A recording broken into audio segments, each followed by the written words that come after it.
Baik, kita lanjutkan kembali. Tadi kita sudah sempat membahas mengenai bagaimana kita melakukan perawatan cagar budaya. Nah, sini yang pertama, jika memang cagar budaya itu berbentuk katakanlah kawasan ataupun pemakaman dan lain sebagainya, maka ada 5 cara ya supaya cagar budayanya itu lebih terawat dan juga lebih baik kondisinya.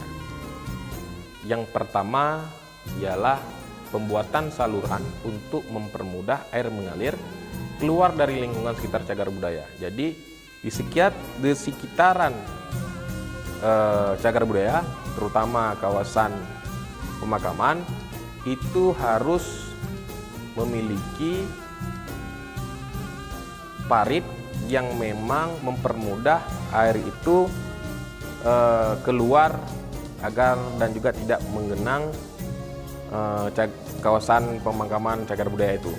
Dan yang kedua ialah jika memang ada atap, maka untuk menghindari kebocoran harus diperbaiki atapnya. Supaya kenapa? Air itu, terutama air hujan, jika terkena benda cagar budaya cukup berefek fatal. Walaupun efeknya efek jangka panjang, tetapi itu bisa merusak cagar budaya itu. Yang ketiga ialah pemasangan cungkup. Nah, cungkup ini ya hampir samalah dengan alat yang digunakan untuk melindungi cagar budaya. Yang keempat yaitu pembersihan lingkungan sekitar dari tanaman liar. Nah, jadi kalau misalkan teman-teman melihat ketika berkunjung ke satu tempat, jika memang teman-teman suka dengan cagar budaya, jika ada melihat tanaman-tanaman liar, itu boleh dibersihkan ya. Nah, kemudian yang kelima ialah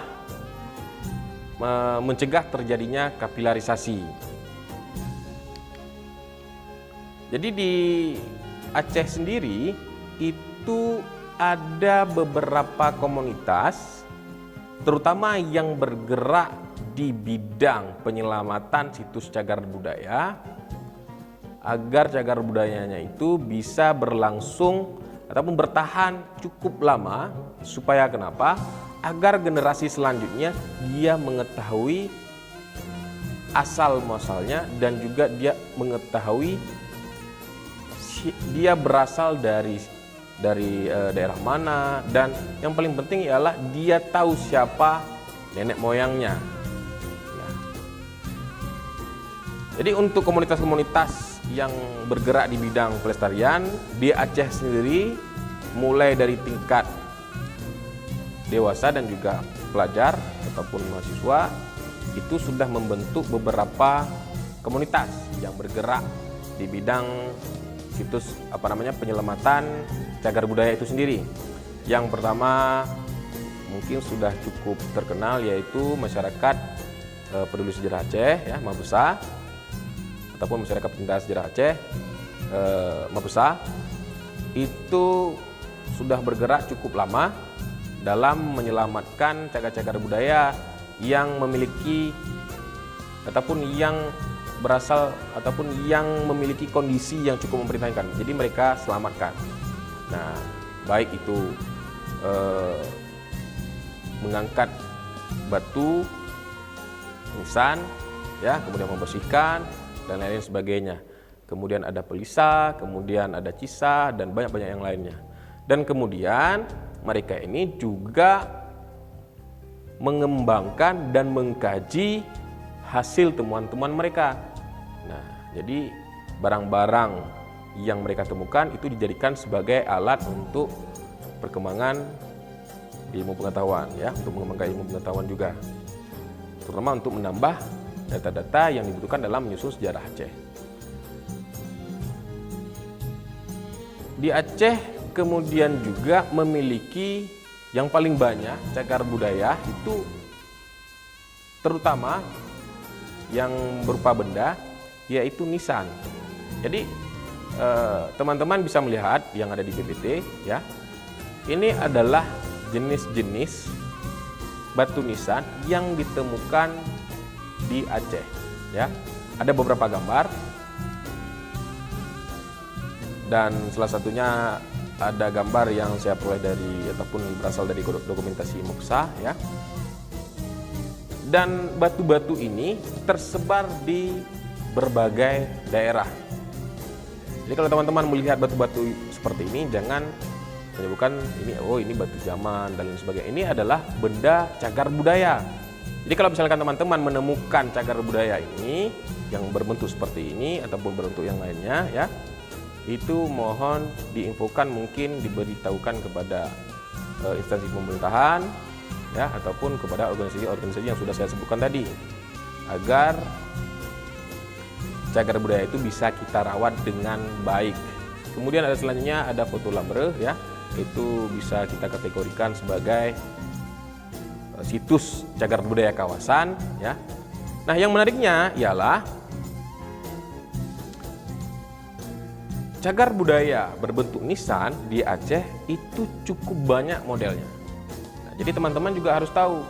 Jadi tidak hanya yang bergambar jernih ini, tetapi yang hitam putih itu tadi yang pada bagian bawah itu teman-teman juga bisa lihat ya, bahwasanya ada berbagai macam bentuk ataupun tipe ataupun model dari nisan ya, mulai dari A sampai dengan Q. Nah, jadi mulai dari bentuk yang ada pahatan tulisannya, kemudian sampai dengan batunya yang kosong, kemudian dari berbentuk ada tanduknya, runcing ya, sampai dengan persegi ataupun bersegi 3 ya. Jadi ada berbagai macam bentuk, kemudian ada berbentuk silinder dan lain sebagainya. Nah, jadi teman-teman boleh melihat, dan setelah melihat apa yang saya tampilkan di layar, boleh nanti mencari tahu lebih lanjut dan bisa menggunakan internet sebagai alat untuk teman-teman cari informasi tambahan. Nah, kemudian kalau misalkan teman-teman menemukan batu, apakah harus dilakukan tindakan dalam melindungi cagar budaya itu, terutama nisan itu? Teman-teman mungkin bisa menggunakan untuk menjaganya. Jika teman-teman menemukan batu nisan yang memang sudah dipenuhi lumut, itu bisa teman-teman gunakan dan sikat perlahan permukaan batuan ya, menggunakan sikat gigi, dan gunakan air. Jangan dicampur dengan air-air yang lainnya. Nah, jika kemudian teman-teman menemukan batu yang sudah patah ya, itu kalau bisa, jika memang teman-teman tidak ataupun belum mampu menguasai teknik pengecoran ataupun lain sebagainya, itu kalau bisa batunya itu ditempatkan dekat dengan patahannya ya, dibiarkan di situ, dan kemudian silahkan lapor kepada orang-orang yang memang mampu menyatukan pecahan itu. Nah, jika memang tidak lumut, boleh dibersihkan saja menggunakan sikat tanpa menggunakan air.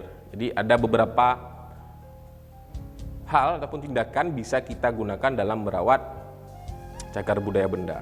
Nah, kemudian kalau misalkan dalam bentuk kertas bagaimana? Nah, saya rasa teman-teman juga banyak menyimpan karya-karya daripada ulama-ulama terdahulu ya, berbentuk kitab ataupun surat menyurat daripada sultan. Dan menurut informasi yang pernah saya dapatkan ya, dan ini hasil dari diskusi saya juga. Jadi kalau misalkan cara merawat cagar budaya yang berbentuk kertas, itu bisa teman-teman selipkan sedikit beberapa butiran lada. Nah, ataupun beberapa jenis-jenis rempah-rempah yang lain yang organik, ataupun cagar budaya ataupun alat-alat ataupun tumbuhan-tumbuhan yang lain, yang supaya kertas itu tidak dimakan dengan rayap. Jadi perawatan batuan yang berasal ataupun yang berbentuk batu dengan yang kertas itu dia memiliki ataupun berbagai cara penanganan yang sedikit berbeda. Jadi jangan pernah disamakan. Belum lagi kalau misalkan teman-teman menemukan dari ataupun cagar budaya yang berbentuk keramik, penanganannya juga berbeda pula.